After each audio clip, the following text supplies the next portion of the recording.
2020 has been a literal hell of a year in just about every arena, and games were in no way excluded. So many games were delayed, and some others should have been delayed instead of being released.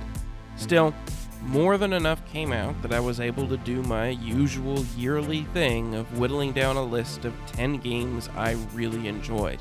And even more so, I found myself struggling to get down to that list of 10 from about 20 games total that I started off with, which tells me it was a much better year for games than I would have thought at first blush. So, without wasting any more of your time or my time, let's take a look at my personal top 10 games for 2020.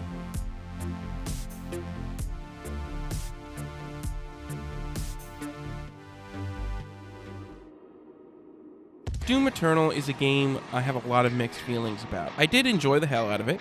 I really liked what they did with the combat system compared to Doom 2016, ramping up the difficulty and creating these truly excellent combat arenas that required me to be on my toes at all times. Finishing up one of those arenas felt to me just like wrapping up a difficult boss in a Souls game, that feeling that's simultaneously exhilarating and relieving.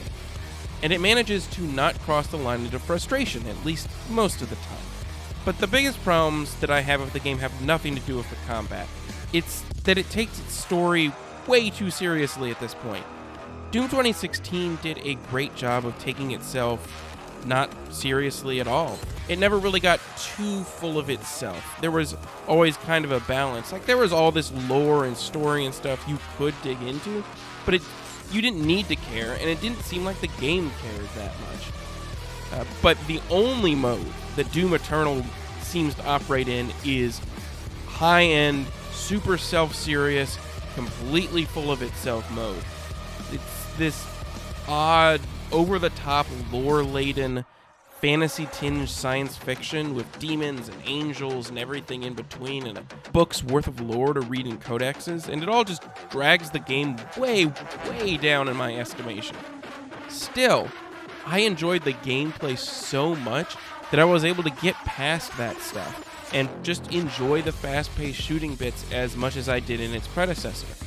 And that alone earns it a spot on this list.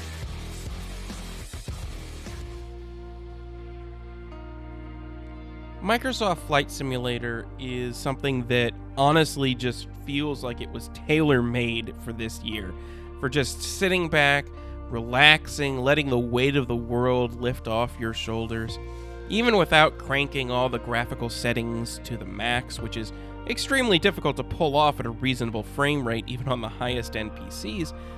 Flight Simulator is absolutely stunning, and I got hours out of just flying around and looking at all of the procedurally generated locations that I was familiar with in tiny prop planes, before also spending an inordinate amount of time playing airline pilot, just flying these giant planes around on routes all over the world in my free time.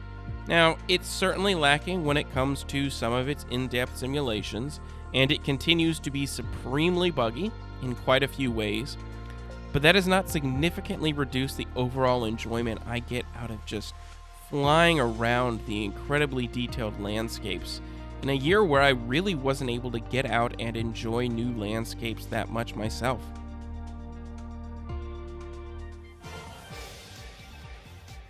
Astro's Playroom is ostensibly a tech demo, a game included with every PS5 to show off the features of the DualSense controllers in a fun little package. And it definitely does a great job of that. This is the one game that I think really shows off the true potential of the DualSense.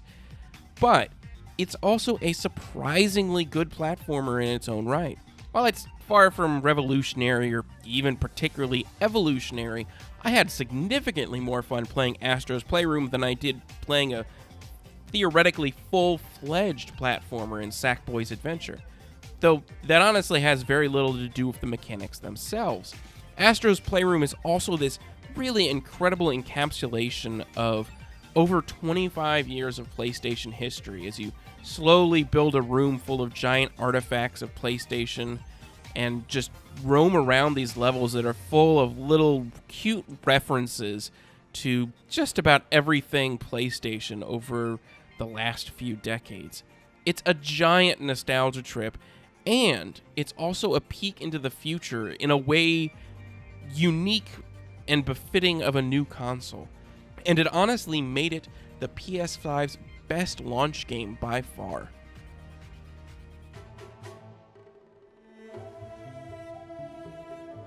In a year full of what I would categorize as check-the-box type open-world games, Ghost of Tsushima shone as the best example of them. This game isn't going to steer the genre in any radical new direction or anything, but it does take the existing open-world formula and perfect it in a multitude of smaller ways that really improve the experience a large amount. The perfect example of this are the guiding winds.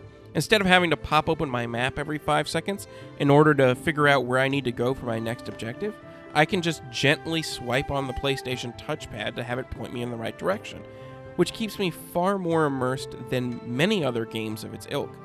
It also nails its combat systems, something that often sees significantly less attention in these massive open-world epics. It does go on for far too long and become repetitive, but sometimes you just need a game to go into and check those boxes. Something that doesn't take your full attention, where you can just run through and complete mindless side objectives. And Tsushima does a better job of filling that niche than any other game this year.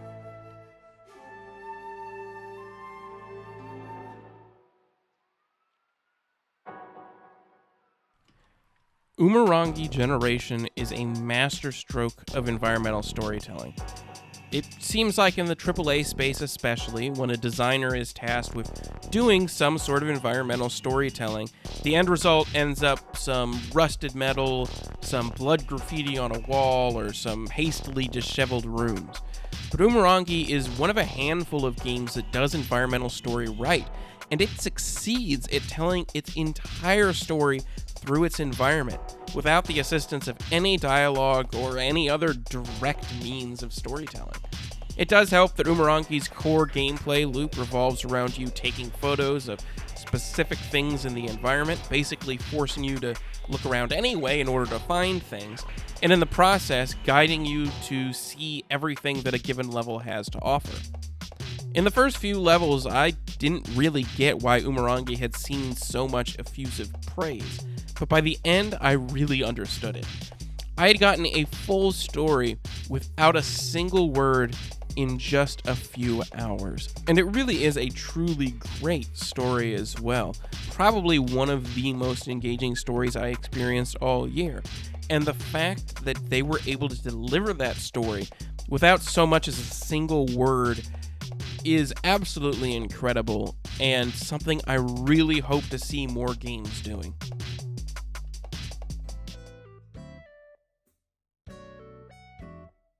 Animal Crossing New Horizons was the perfect game for the time that it came out. With the lockdowns fresh and everyone trying to figure out what to do with their time and looking for some sort of escape, Animal Crossing had the perfect opportunity. And boy, oh boy, I sure did pour a ton of time into it in just a few months. While it hasn't had the staying power in my life that it could have had if Nintendo had actually spent some more time working out some of their online functionality to bring it in line with modern standards, having my own little private island to escape to and a new way to interact with friends in the early months of the lockdown was great. And Animal Crossing was the perfect game to come along right at that time. And I still do pop in every once in a while, and I visit my villagers and I see what's going on, but none of Nintendo's additional content has really brought me back into the game fully. And that's kind of sad to me, and a lot of my friends have also moved on, and it just feels like something where its moment came and went. But that moment, that specific moment this past year was so hugely important to me personally and to my friend group that I can't not put this on a best games of 2020 list. I have nostalgia for a number of Final Fantasy games, most prominently Final Fantasy VI. I mean, can you really ever truly beat suplexing a train? But I've always been one of those people who, in the back of my mind, has considered Final Fantasy VII a bit overrated. But with the release of the Final Fantasy VII Remake, I've come to realize how much I actually appreciated the original, and still had quite a bit of nostalgia for it. Moreover, I also really loved that the remake didn't try to just paint by the numbers. It changed. It improved what was already great in a lot of ways and made changes to others that, quite frankly, we're just going to have to see how they pan out. This is not just some, boring reimagining of Final Fantasy VII with modern combat systems. This is almost an entirely new game. And quite frankly, it's probably the best Final Fantasy game outside of 14 that Square has made in so many years. I'm extremely excited to see where they go from here with it, what kind of changes they keep making. Because while the time I spent in Midgar was fantastic, they have so many more opportunities to make massive improvements in the wasteland outside of the city. Speaking of wastelands, I've always been a strong proponent of the old-style Fallout games. Fallout 1 and 2 remain some of my favorite games of all time, and a part of me still despises what Bethesda has done to that series, despite the enjoyment I've gotten out of some of their newer games. Moreover, ever since In Exile released Wasteland 2, I've wanted them to come back and make some more modernizations to really bring that genre back to the fore with their post-apocalyptic setting, doing what Larian has done for fantasy CRPGs. And with Wasteland 3, they've done exactly that. This game spends a lot more time than its predecessor did focused on creating a great setting and telling a great story inside of that setting, with unique ideas and skillful execution. I do wish some more time had been spent fleshing out some of its combat systems, especially when I try to compare it to a Larian game or something like that, though they're still perfectly fine. They kind of feel more XCOM-like than anything else, and I very much wish that the game was less buggy than it ultimately was, but I still didn't hit any major game-breaking stuff, thankfully. Still, I very much appreciated every one of the many hours I poured into Wasteland 3's world, and would spend many more in it if given the chance with DLC or a sequel. The idea that this studio is under the same roof as the Fallout IP now gets me very excited at possibilities, no matter how improbable and remote they might be.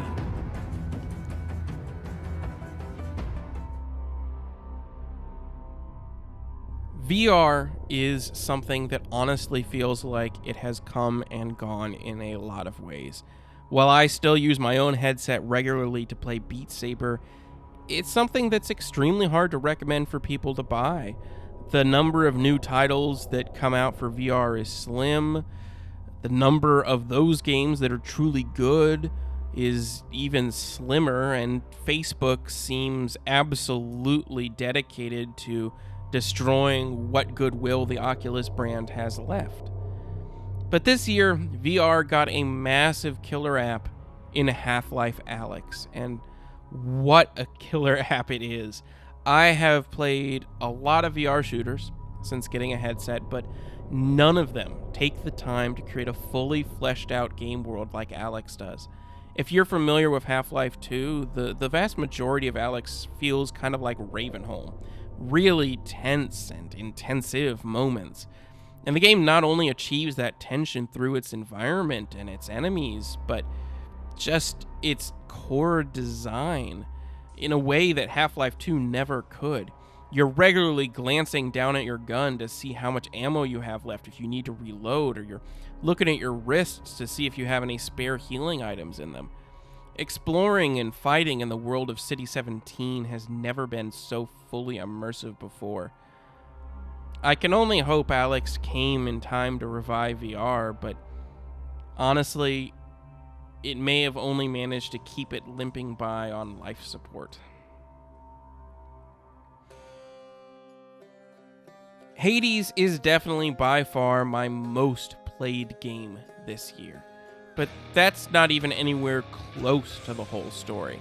I've had a love for the roguelike type of game since at least the release of Dungeons & Dreadmore, and I've really enjoyed its side-scrolling platformer revival in games like Rogue Legacy and Dead Cells. But Hades is something completely different. Hades cares about storytelling in a way I've never seen any other game of its ilk even attempt. I found myself continuing to play Hades long after I had gotten the true, final, absolute ending, not only because I enjoyed playing it still, but because I lived for each and every single additional line of dialogue from characters. I had grown to love these characters over the many dozens of hours I'd play the game, and even now I find myself dipping back in regularly and still being given new character scenes. Logically, I know it's not some bottomless pit of exposition, but it certainly feels that way, and with all that, I haven't even talked about the combat yet, which is also excellent. The game strikes that perfect balance of being difficult enough without feeling impossible. You always feel like you're making progress. Even more importantly, I never once had to go look up a guide or ask around for builds. The way you build up your character over a run is extremely intuitive, and the different build types you can aim for are clear enough to figure out on your own. Even once you've beat the game, it hasn't run out of new stuff to show you in the combat arena, and starts giving you all sorts of options to amp up the difficulty and face new varieties of bosses. The thing is that the combat and the story in Hades are both good enough to stand on their own. But here, they work in perfect concert to create a game that is easily my favorite of 2020.